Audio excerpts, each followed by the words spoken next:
Okay, another day of practicing the guitar every day.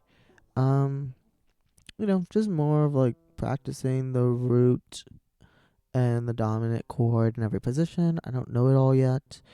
And um, I realized that learning the cage system from in like a vertical string perspective, right? Is a little bit harder than I initially thought. Um, yeah, it's gonna take a little bit more time than I thought. But um, oh, ooh, okay, yeah, it's gonna take a little bit more time than I thought, and yeah, um, yeah, I was about to walk through the camera, so I'm like, the camera's on. uh, yeah, so that's the main thing. Um, been practicing playing and singing at the same time. And so that's been good. And yeah, that's kind of it for like the practicing for the day. Um, practice the scales, practice my pentatonics. Um, I don't know. I feel like there's other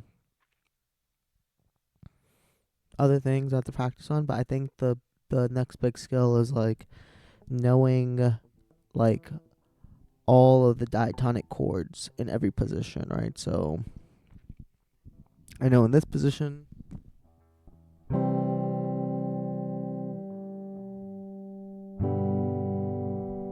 I got my root and my dominant, right? And then I know it here, right? And so we've talked about this before, but I just need to memorize that a little bit better. So keep practicing it. I know it's like A and E shape here, and then I go here, and I know I think it's like the D shape like that. Yeah, this is for G, and then C lives yep, like that, something like that. And then I keep forgetting what's the next one after that, but I just have to keep like practicing it here. And so I gotta keep practicing and switching between them. I think I'm getting a little faster at switching between the chords. The muscle memory is building up for that, but it's not quite there yet. Um, yeah, so I think that's everything. So let's do some freestyle thing over here, and then that'll be it for the day.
Okay, yeah, so that's kind of where our playing's at now. Um,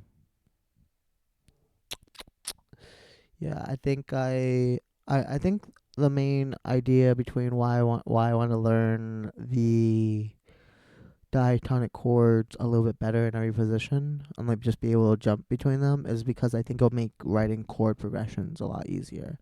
So I'm starting to get um the dominant and the root chord down in every position. Um but it's definitely not there yet. I'm definitely not there yet. And so I can kind of do it, but not really. And then I think once I have that down pack, then it might even make playing in a different key a little bit easier because I'll be able to remember the diatonic chords in that key. So I think the main thing to remember is that for C major, the the diatonic chords are going to be C major, um, D minor, uh, E minor, F major, G major, A minor, and then B diminished, right? If I can learn all those in each of the positions, right, where um the root and the dominant are C and G major, I think I'll be able to write chord progressions a little bit easier, and then we can make it even more complicated by throwing in the dominant chord shapes that we learned and the 7 shapes and the sus4 shapes. And I think we might be in a really good spot for like maybe writing songs a little bit easier on the guitar. I think that's kind of the goal. I think that's like a big thing I want to get better at. And I think we're still not quite at knowing and it's not just knowing it; it's having the muscle memory of being able to switch easily between them. I think even you can see it takes me like a minute or not a minute, like seconds to switch between, and that's not great.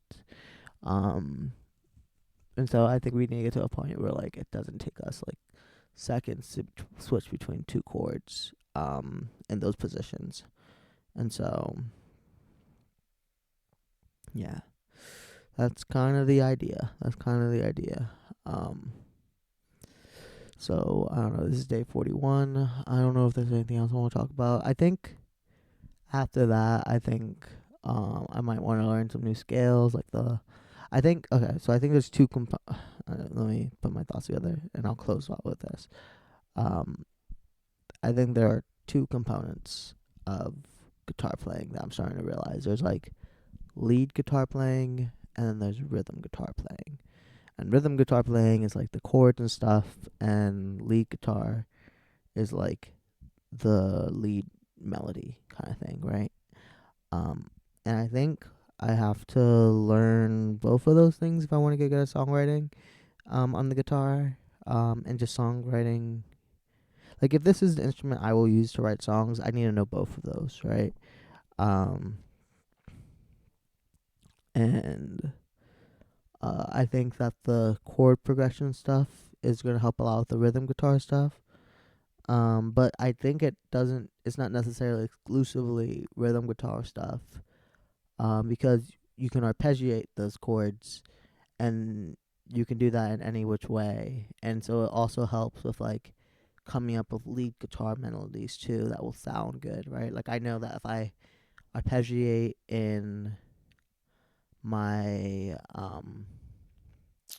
my root chord and then I do that in my dominant chord, and if I am being mindful of where the root of is in both of those chords, it can help me like in writing the melody, right? Um, at least that's the thought. That's like one way I guess you could write melodies. Um, yeah, so that's kind of what I wanted to say today. On where I'm at in my practicing, what I like, what's going through my head on like this day 41. Yeah, okay. I guess I'll go back to practicing some more. That's it for today. Bye.